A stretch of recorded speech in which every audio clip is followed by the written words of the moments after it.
Close your eyes, dear listener. Let the noise of the day melt away.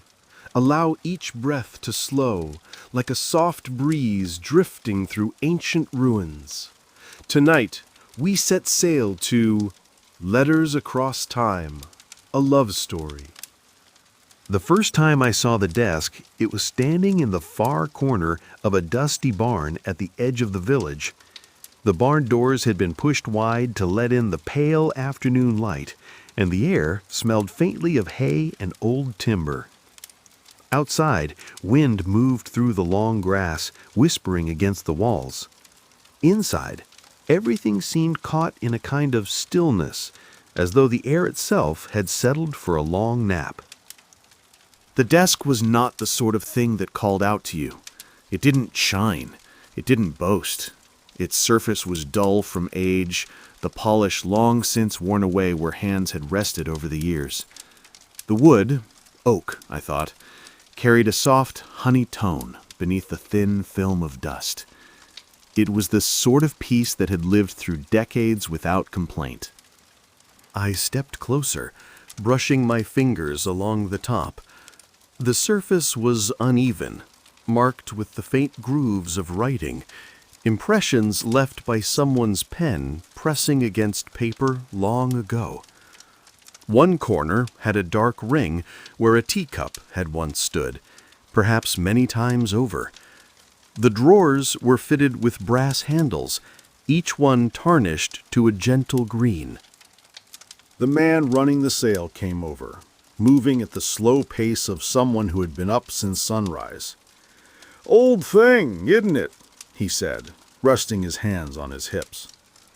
"Came from the Hawthorne estate. House has been empty since the last of the family passed." I nodded, still running my fingertips along the grain. The oak was warm despite the cool air in the barn, as though it had been storing the sun's light for years. It wasn't that I needed a desk, but there was something about it, something in the way it stood, sturdy and patient, that made me feel as though it had been waiting.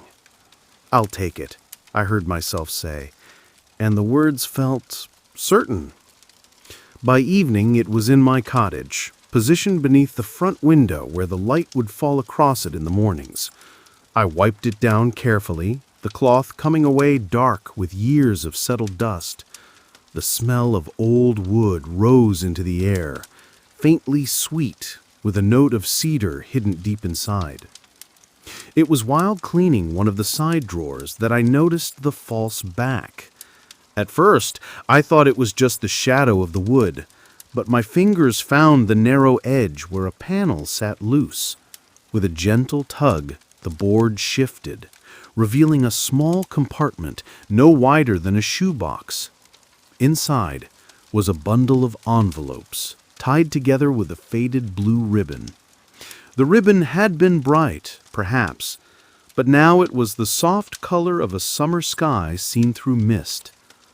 The envelopes were yellowed with age, their edges curled. Some were thin, others held more than one sheet, making them slightly plump. I lifted them out carefully, as though they might crumble in my hands. The ink on the topmost envelope was faint, but still legible. April 17th, 1892, to Miss Clara Whitmore. The name stirred no memory, but there was a quiet grace to it. Clara Whitmore. I set the bundle on the desk, the ribbon cool beneath my fingers, and for a long moment I simply sat and looked at them, listening to the evening wind in the eaves. That night I did not open them. It felt impolite, somehow, to rush. The desk sat in the corner of Evelyn's small attic room like an old friend waiting patiently to be remembered. She had dusted it, polished its surface, and oiled the hinges on the tiny brass handles. But there was one drawer, the top left, that had resisted her earlier attempts to open it. It was only that evening, with the sun melting into the horizon and the air full of the soft scent of summer rain, that she decided to try again. The handle gave a reluctant creak as she pulled, and something inside shifted with a faint rustle. She eased the drawer open just far enough to slip her fingers in, and her hand brushed paper, thick, brittle at the edges, and bound with a faded ribbon the color of old wine. She lifted the bundle into the fading light. The ribbon slid loose with a whisper, and the letters spilled into her lap. Each was folded neatly, the handwriting on the envelopes curling and elegant, as though the writer had taken great care with every stroke. The dates were startling. The earliest from 1910, the latest from 1917. The first envelope was addressed simply, Miss Clara Whitcomb, Rosefield Cottage, Devonshire. The ink was slightly smudged, as if written on a damp day.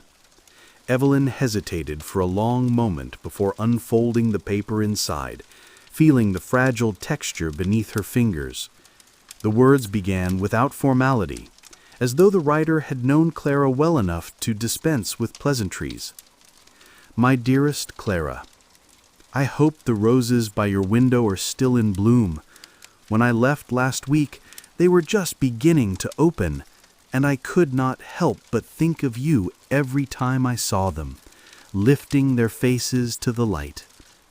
The city is louder than I remembered, trams clattering past, voices echoing off the narrow streets, yet in all of it, I find myself listening for the sound of your laugh. I have begun work at the newspaper, though the editor is a stern sort, who looks at me as if my words must prove themselves before they earn the right to be printed.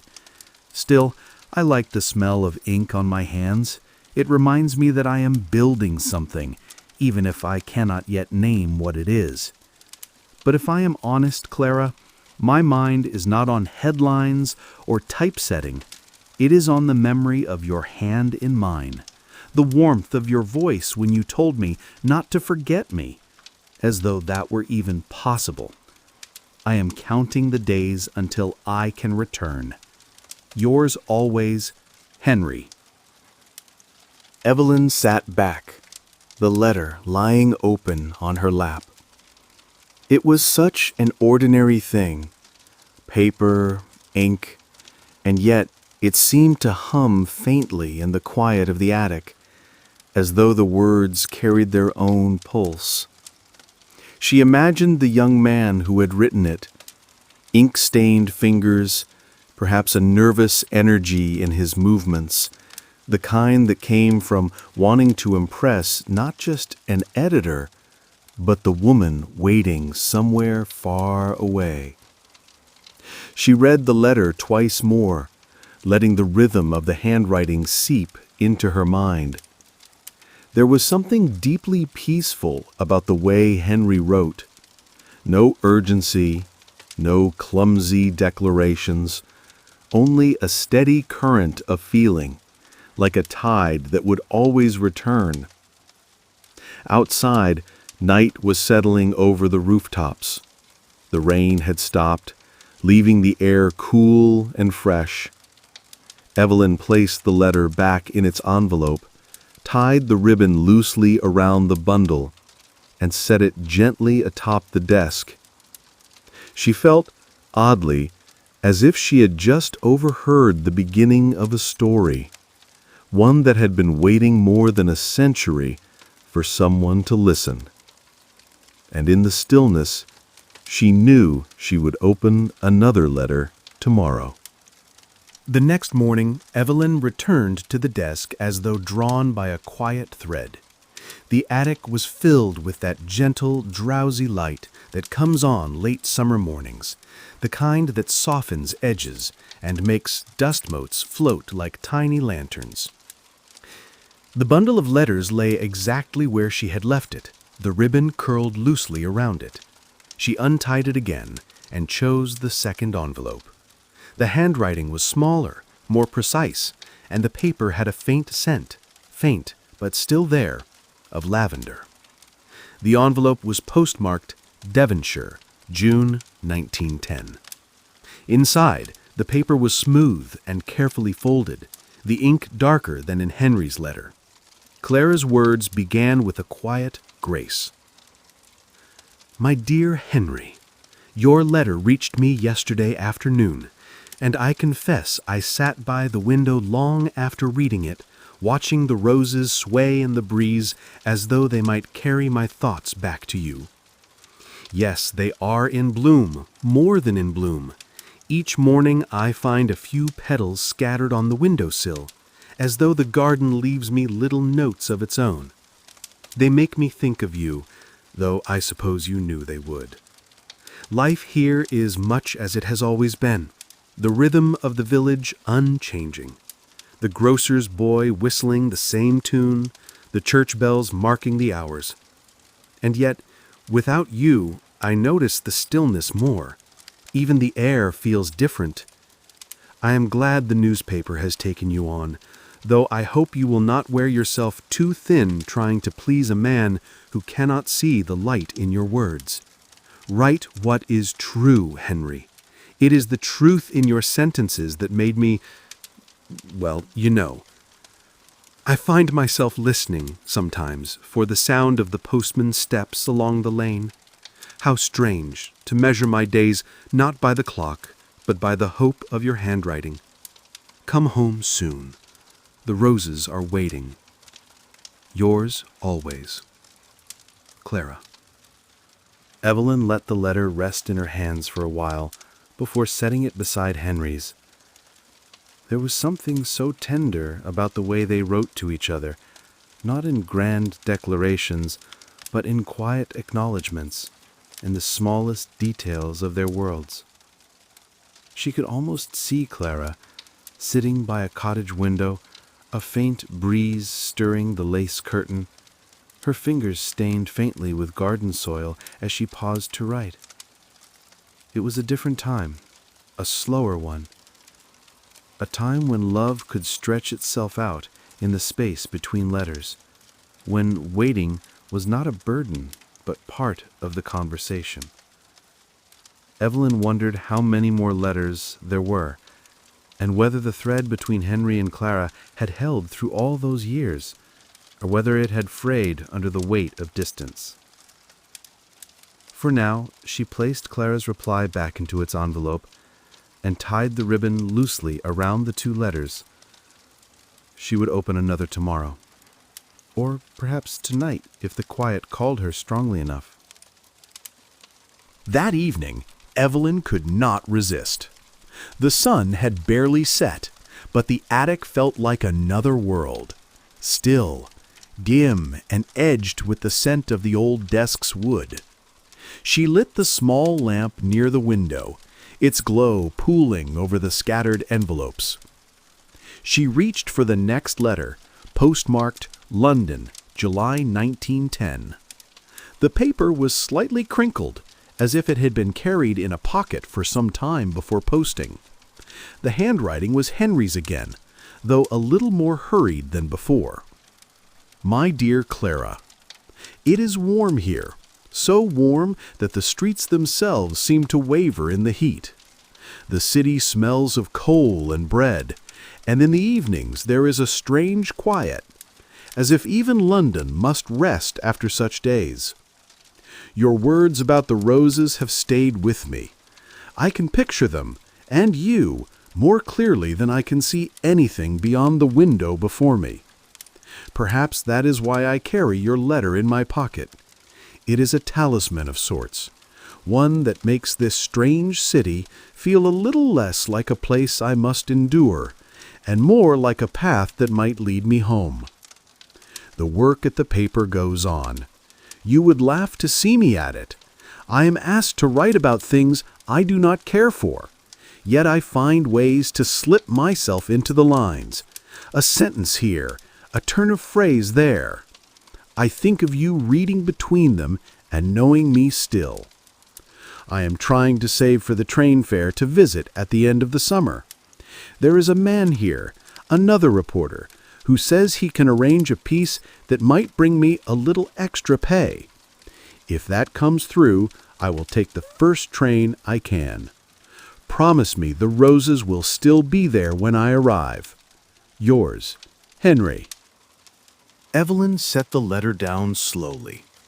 There was something about that promise, the first train I can, that made her chest tighten.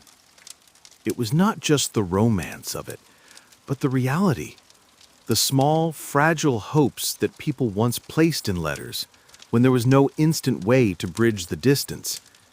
She pictured Henry in a hot London room, his shirt sleeves rolled up, leaning over a desk as the noise of the city drifted in through an open window. She pictured him slipping Clara's letter into his pocket before stepping out into the crowded streets. The attic seemed to hum with a kind of stillness that was not empty, but full of the echoes of these two voices that had crossed more than 100 years to meet her here. She found herself wondering if Henry had made it back that summer, or if the promise had remained just that, words on paper, sealed and sent into the unknown. For now, she placed the letter beside the others, tied them loosely again, and let the quiet settle. Tomorrow, she thought. Tomorrow she would open the next one. The following afternoon, rain pattered against the windows, soft and steady, making the attic seem even more like its own hidden world. Evelyn carried a mug of tea upstairs, feeling the boards creak under her feet.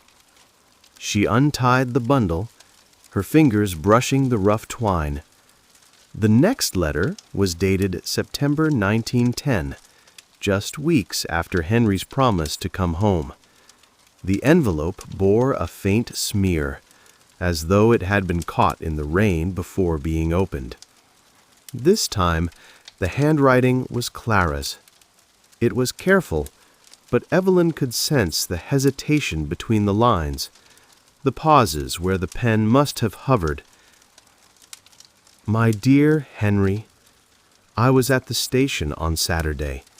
The roses are nearly gone now, but I had taken one from the garden and kept it in my book, so that when you stepped from the train, you would see it and know it had waited for you. But the train came, and you did not. I stood there until the porters began to clear the platform, and one of them asked if I needed help.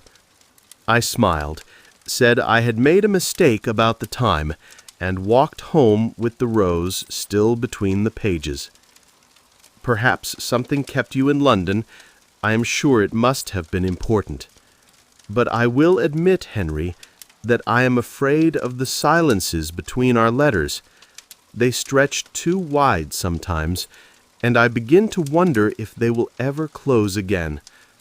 Still, I shall wait. I will always wait, though I may not say it so often. Yours, Clara. Evelyn set the paper down, her chest tight with the ache of it. The missed meeting felt like more than just a failed journey.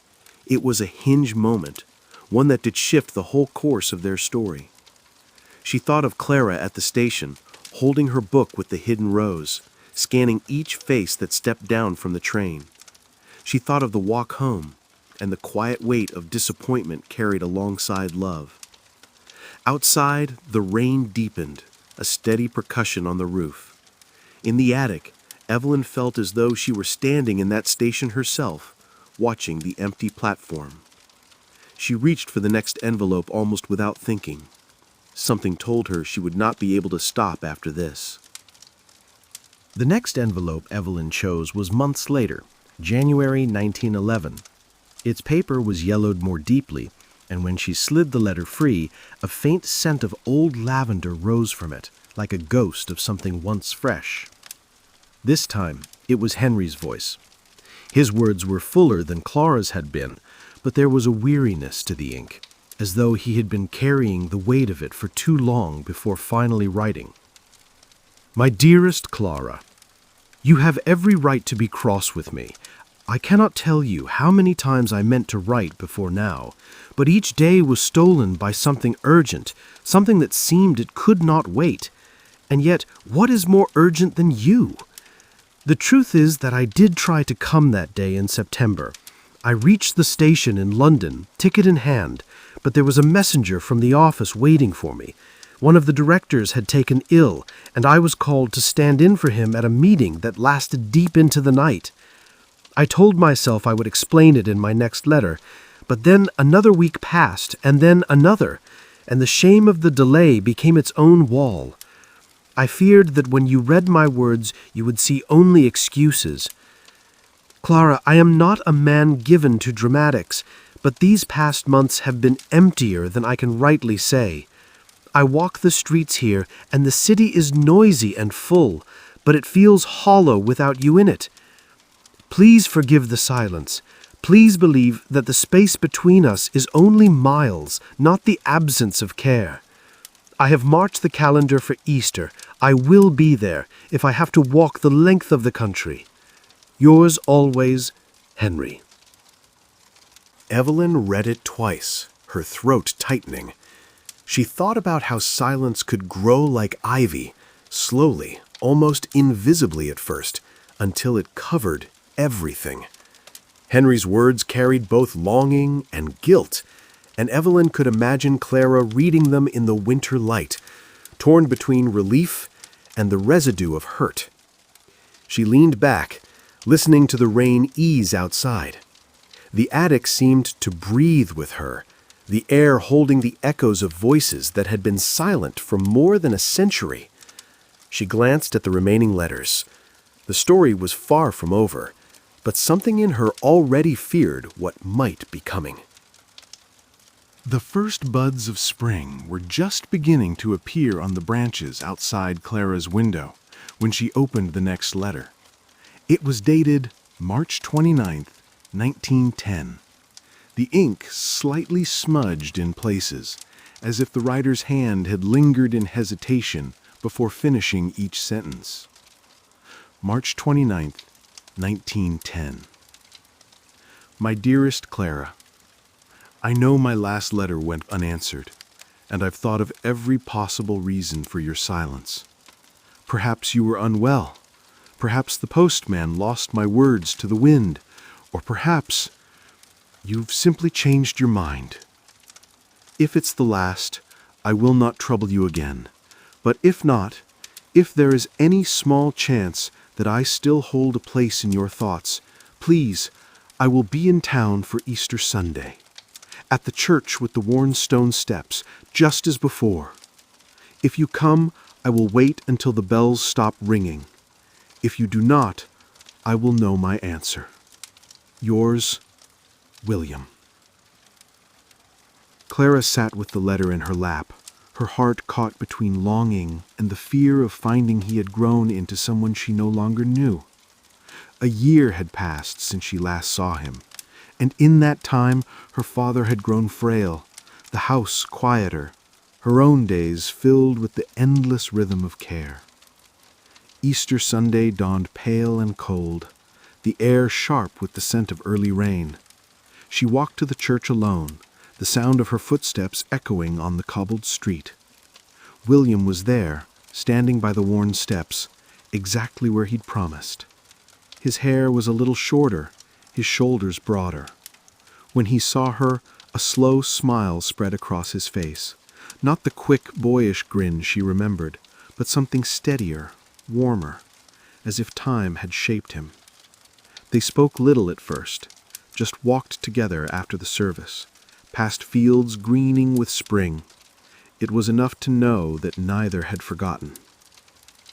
The weeks after Easter passed in a gentle blur of exchanged letters, shorter now, more frequent, carrying little details of the days between visits. April 12th, 1910. Clara, it feels strange to see you again after so long and realize how little and how much has changed. You still tilt your head when you're listening, still tuck your hair behind your ear when you're thinking, but your eyes, they carry more quiet now. I'll be back in a fortnight. Save a walk for me. W. April 16th, 1910. William, Your last letter made me laugh. I didn't know I tilt my head that way. Perhaps you only imagine it because you want to. Yes, we'll walk. But I warn you, the fields are muddy, and you'll ruin your fine boots. C. They walked those muddy fields, talking about everything and nothing. He spoke of the towns he had seen while working on the railway, of nights spent in strange cities where the train whistles sounded like ghosts. She spoke of her father's worsening health, of the garden she still tended because he loved the smell of fresh flowers by the window. Each parting felt heavier, but neither said the word love. It hovered, unspoken, in the pauses. In June, William's letters slowed. Clara knew he was traveling farther, taking work that kept him away for weeks. But each letter still came, even if only a page. June 8th, 1910. Clara.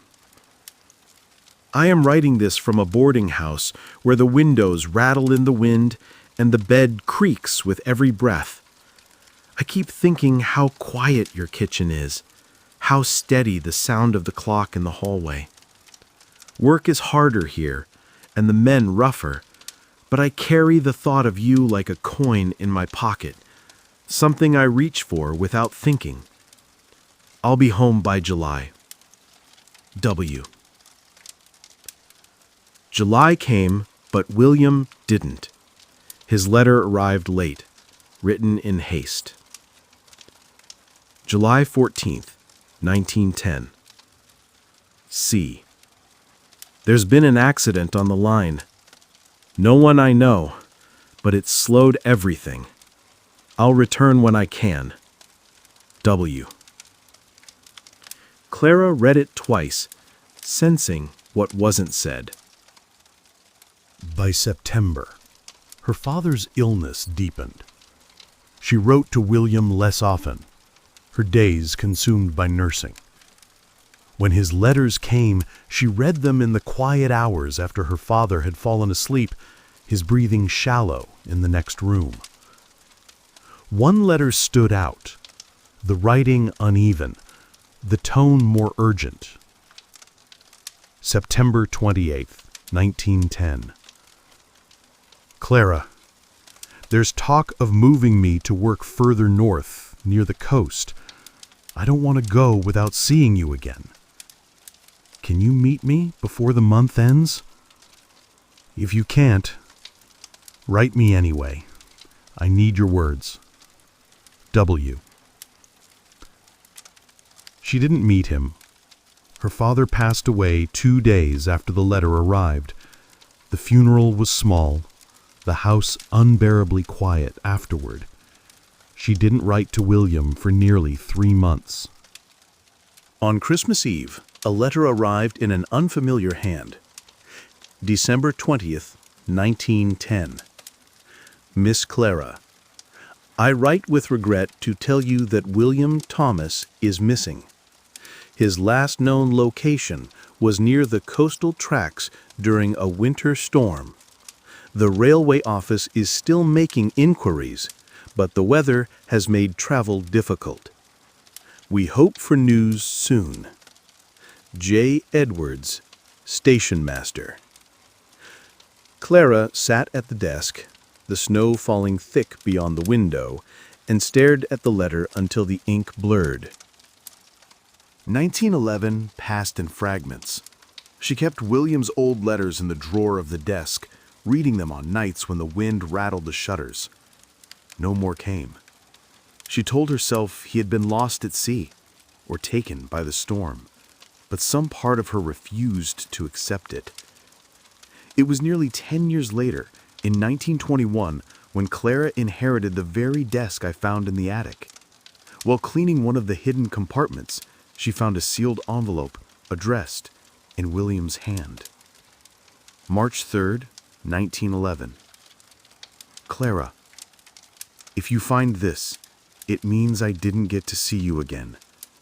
The storm came faster than I thought, and the bridge ahead was gone.